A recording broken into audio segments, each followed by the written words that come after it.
Hello दोस्तों, आप सभी का स्वागत है आपके अपने YouTube channel education class Jamui पर।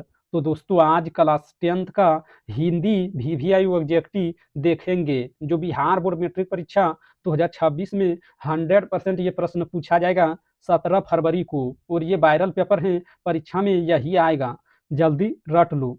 तो देखिए प्रश्न संख्या 1 में कहता है रामविलास शर्मा का जन्म कब हुआ था। तो इसका करेक्ट आंसर है 1912 में, ऑप्शन बी। और प्रश्न संख्या 2 में कहता है रामविलास शर्मा ने एम ए किस विषय में किया। तो इसका करेक्ट आंसर है अंग्रेजी में, ऑप्शन बी।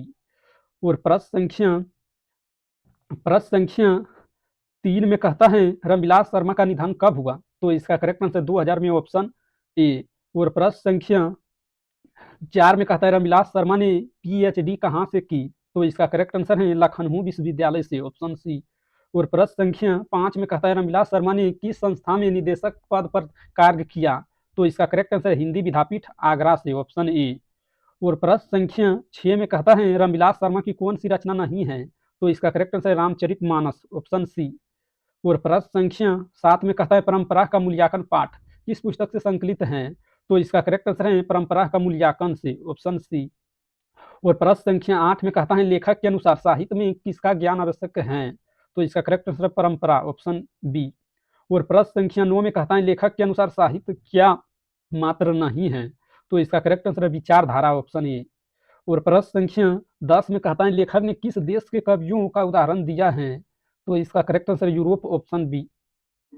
और प्रश्न संख्या 11 में कहता है किस देश में साहित्य परंपरा के ज्ञान से संस्कृति की एकता बनी रहती है।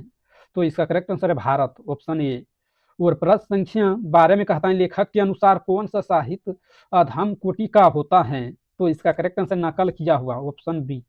और प्रश्न संख्या 13 में कहता है लेखक के अनुसार साहित्य का कौन सा पक्ष अस्थायी होता है। तो इसका करेक्ट आंसर है इंद्रिय बोध और भावनाएं, ऑप्शन सी।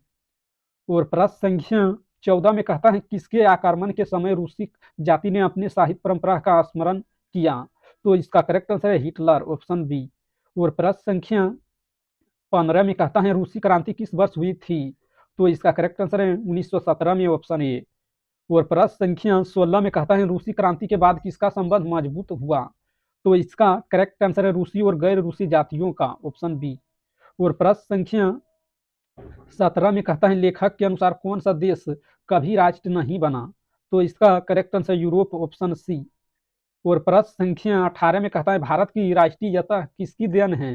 तो इसका करेक्ट आंसर साहित्य और संस्कृति का, ऑप्शन बी। और प्रश्न संख्या 19 में कहता है लेखक ने किन भारतीय ग्रंथों को राष्ट्रीय एकता का प्रतीक माना है। तो इसका करेक्ट आंसर रामायण और महाभारत, ऑप्शन बी। और प्रश्न संख्या 20 में कहता है लेखक के अनुसार समाजवाद क्यों आवश्यक है। तो इसका करेक्ट आंसर राष्ट्रीय विकास के लिए, ऑप्शन बी, ऑप्शन ए। और प्रश्न संख्या 21 में कहता है पूंजीवादी व्यवस्था में क्या होता है। तो इसका करेक्ट आंसर शक्ति का अपव्यय, ऑप्शन ए। और प्रश्न संख्या 22 में कहता है लेखक ने किस व्यवस्था को राष्ट्रीय आवश्यकता बताया है। तो इसका करेक्ट आंसर है समाजवाद, ऑप्शन बी। और प्रश्न संख्या 23 में कहता है साक्षर होने के बाद जनता क्या पढ़ेगी। तो इसका करेक्ट आंसर है रामायण और महाभारत, ऑप्शन ए। और प्रश्न संख्या 24 में कहता है लेखक के अनुसार कौन सी भाषा ज्ञानार्जन की भाषा बनेगी। तो इसका करेक्ट आंसर अंग्रेजी, ऑप्शन सी। और प्रश्न संख्या 25 में कहता है समाजवादी व्यवस्था में किसका समुचित उपयोग होता है। तो इसका करेक्ट आंसर साधनों का, ऑप्शन ए। अगर इस वीडियो पसंद आए तो लाइक करना, और इस चैनल पर पहली बार है तो चैनल को सब्सक्राइब करना, ताकि जब भी वीडियो डालेंगे तो उसका नोटिफिकेशन आप तक पहुंचेगा और आप सबसे पहले देख पाएंगे।